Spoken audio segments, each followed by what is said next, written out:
Welcome to this tutorial on writing equations using LaTeX. My name is Kannan Moudgalya. In this tutorial, we will learn how to create an equation in LaTeX, how to write multiple equations, how to align multiple equations, and why we should avoid the dollar mode and blank lines while writing equations. One may use any of Linux, Windows, or the Mac operating system. One needs LaTeX. I shall use TeXworks, although it is not required. What are the prerequisites? One needs to be familiar with spoken tutorials that introduce LaTeX, exposure to the recommended method of side-by-side learning. This information is available at the spoken tutorial webpage. I shall use the file equations.tex. I have opened it in TeXworks. It is available as a code file along with this tutorial. You need to have it to practice along with me. If you don't have it, please download it from the spoken tutorial webpage. I will next call your attention to this standard textbook by Leslie Lamport. I learnt my LaTeX from this book. It is available for about rupees 500. Let me show on the web browser where one can buy it. Let us begin this tutorial. Let us learn how to write equations using LaTeX. I have already opened the file equations.tex in TeXworks. I have saved it as numbers.tex to use in this tutorial. I will keep the file equations.tex intact and not change it. Let me open numbers.tex. Please pause the tutorial, make this copy and open it. Whenever you want to start afresh, you can make a new copy of equations.tex. I recommend this method whenever a code file is given with any spoken tutorial. Let us compile this file by pressing the typeset arrow at the top left-hand corner. You can see the PDF file on the right. Let us look at the tex file, which begins with its usual commands. I have chosen the width of the PDF file to be 8 cm. This is the only way I can show the entire file and also use a large font. You may want to increase it to a more reasonable value such as 15 centimeters. But I will continue to use 8 cm. I am using the package AMS Math. I write the first equation within the align star environment as shown here. You can see how it gets typeset in the PDF file. On the left hand side of this equation, we have u of t. On the right hand side, I have produced big square brackets. How did I do this?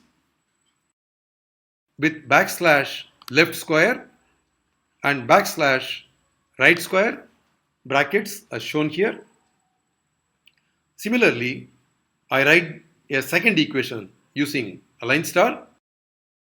On the left hand side, we have the derivative of a vector. We see the PDF output here. On the right hand side, we have a 3 by 3 matrix. See the corresponding output. Suppose we delete the first row in this matrix and compile. We get a 2 by 3 matrix. The first line is gone. It is your responsibility to make the equations correct and consistent. Let me put the row back. Let me compile. You can also add more rows if necessary. Similarly, you can change the columns too. Recall that we used the dollar mode to write formulae in another tutorial. Here, align plays the role of the dollar mode. In fact, one should not put the dollar sign within the align environment. Suppose we put the alpha symbol within dollar sign and compile. We get an error message about dollar. Press the cross symbol on the top left red box and abort the previous compilation. Let us remove the dollar sign. Compile again. It works. Another common mistake is leaving blank lines in the align environment. Let me leave an empty line here and compile. It gives an error message. If you need this gap, put %, the common character, in the first column. Abort compiling.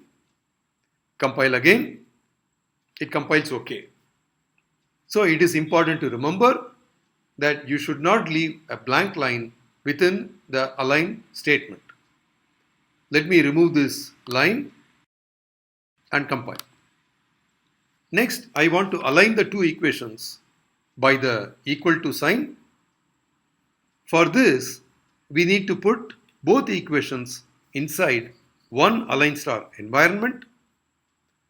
Remove the end align star command of the first equation. Remove the begin align star command of the second equation. Let us compile. We see only one equation appearing. The text in between the two equations appears as a large string. The second equation does not even show up. This is not what we wanted.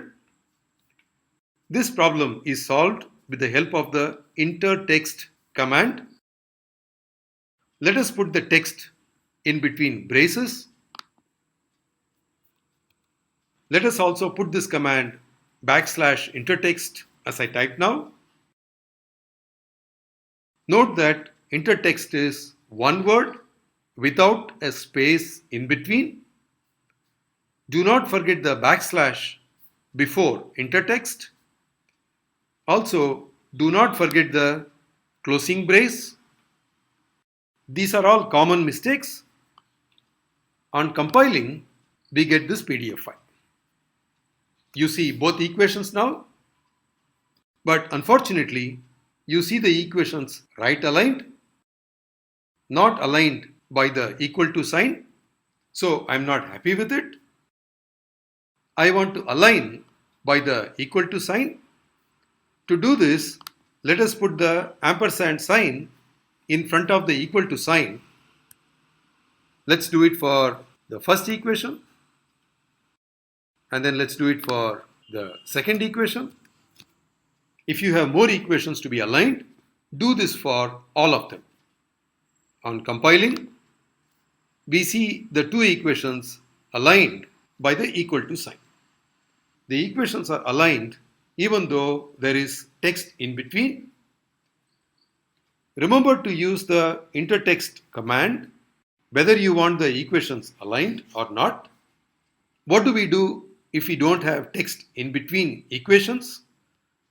To understand this, let us delete the entire text between the two equations. Note that we should not leave an empty line.